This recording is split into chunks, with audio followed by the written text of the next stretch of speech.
দেশ দেখাচ্ছ অন্ধকারে। কবি নীরেন্দ্রনাথ চক্রবর্তী।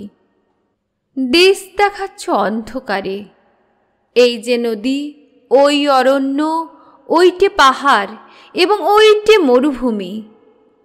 দেশ দেখাচ্ছ অন্ধকারের মধ্যে তুমি। বার করেছ নতুন খেলা, শহরগঞ্জ ক্ষেত খামারে ঘুমিয়ে আছে দেশটা যখন রাত্রিবেলা। খুলেছ মানচিত্রখানি, এইখানে ধান, চায়ের বাগান এবং দূরে ওইখানেতে কাপাস তুলো, কফি, তামাক।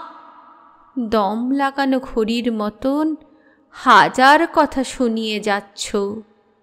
গুরুমশাই, অন্ধকারের মধ্যে তুমি দেশ দেখাচ্ছ।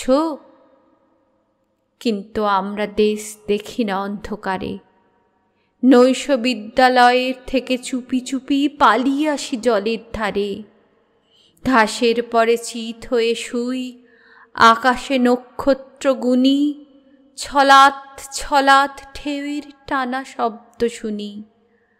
মাথার মধ্যে পাক খেয়ে যায় টুকরো টুকরো হাজার ছবি।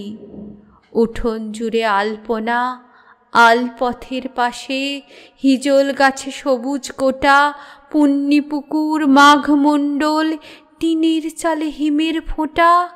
একটু একটু বাতাস দিচ্ছে, বাতাস আনছে ফুলের গন্ধ।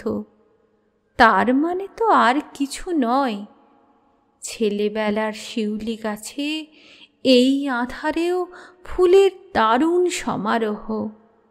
গুরুমশাই, অন্ধকারে কে দেখবে মানচিত্রখানা? মাথার মধ্যে দৃশ্য নানা, স্মৃতির মধ্যে অজস্র ফুল। তার সুবাসেই দেশকে পাচ্ছি বুকের কাছে।